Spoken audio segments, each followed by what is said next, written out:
जैसा कि आप अभी देख रहे थे, हमने पूरा जंगल का भ्रमण किया। कैमरा मैन थोड़ा सा यहाँ पे मारिए। ये पूरा जो जंगल है ये थोड़ा सा इस साइड में, ये जो गाड़ी खड़ी, गाड़ी के पीछे में, और यहाँ अब ये बताइए, यहाँ पे जो पेड़ कटे हुए हैं, जो मैदानी दिख रहा है, बड़े बड़े पेड़ों को काट दिया गया है, वहाँ पे रास्ते पे एक बड़ा पेड़ गिर गया है।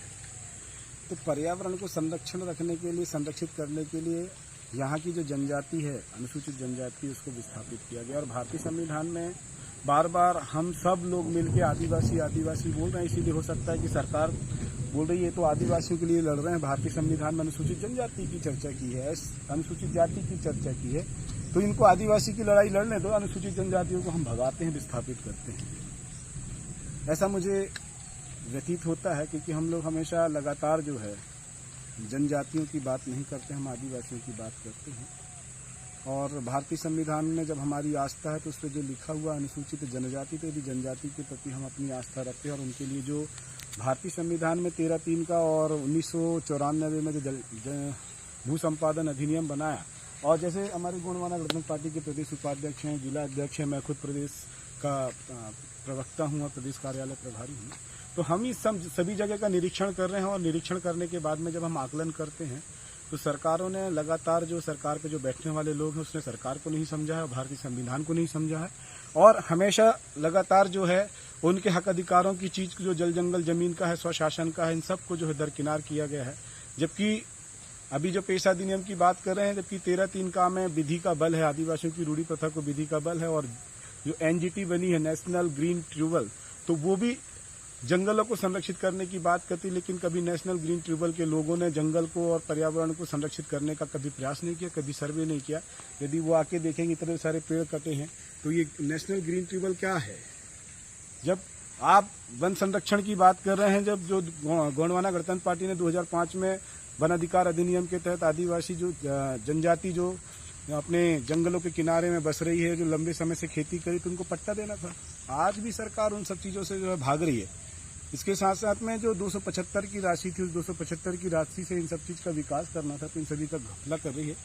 इसीलिए मेरा आप सबसे निवेदन है कि ऐसी घोटालेबाज सरकार, ऐसी जो समाज हितैषी सरकार ना हो, ऐसे जो एक ही रास्ते पे चल रही। भारतीय संविधान में पंथ निरपेक्ष की बात की है, आज देखिए स्कूल में भी मंदिर बने हैं, आज आप देखेंगे कि हाईकोर्ट के पास में भी मंदिर बना है, आप देखिए कि पुलिस प्रशासन के सामने भी मंदिर बना है।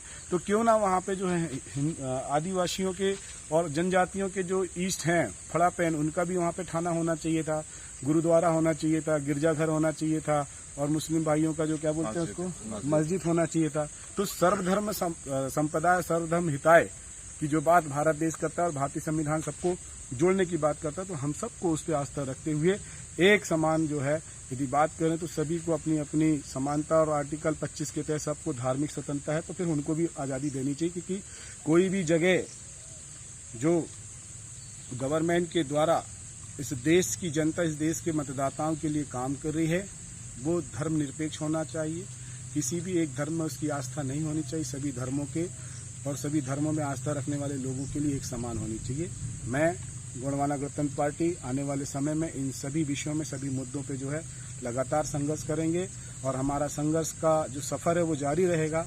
क्योंकि जो जनजाति है उनके पास में आज़ादी के पहले 75% जमीन थी, लेकिन आप देखेंगे जल जंगल जमीन से जिस तरह से विस्थापित किया जा रहा है, तो आज मुझे नहीं लगता, क्यों अध्यक्ष महोदय जी, आपके यहाँ जो आदिवासियों और जनजातियों के पास में जो 75% जमीन में से कुछ तकरीबन हजारों हेक्टेयर जमीन आपकी थी, तो इस अभयारण्य में कितने हेक्टेयर जमीन चली गई होगी? ये तो सर पूरा 139 गांव मिला के है, तो मुझे लगता है लगभग 10,000 हेक्टेयर से ऊपर होगी।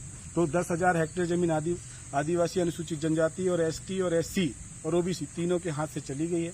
इसीलिए सरकार से हमारा आग्रह और निवेदन रहेगा, नहीं तो आने वाले समय में जनता समझ जाएगी, और जो जनता के हित में, सरकार के हित में, सरकार मतलब जनता होती है, मतदाता होती है, जो मतदाता अपने काम करने के लिए जो उनके प्रतिनिधि को विधायक सांसद बनाती है, उन प्रतिनिधियों से आग्रह निवेदन करती कि अपना प्रतिनिधित्व अच्छे से निभाएं, नहीं तो आने वाला जो वक्त है उनके लिए बहुत खराब है। क्योंकि गोंडवाना के जाबाज सिपाही अपने हक अधिकार को, भारतीय संविधान को और अपने देश की जनता के हित में काम कर रहे हैं। और 31 साल 32 साल से जो काम लगातार कर रहे हैं, आंदोलन पे आंदोलन, धरने पे धरना, जनता भी जान चुकी कि हमारे हक अधिकार के लिए कौन लड़ रहा है। और जनता जो है अब उस चीज़ का इंतजार करिए, समय का इंतजार करिए।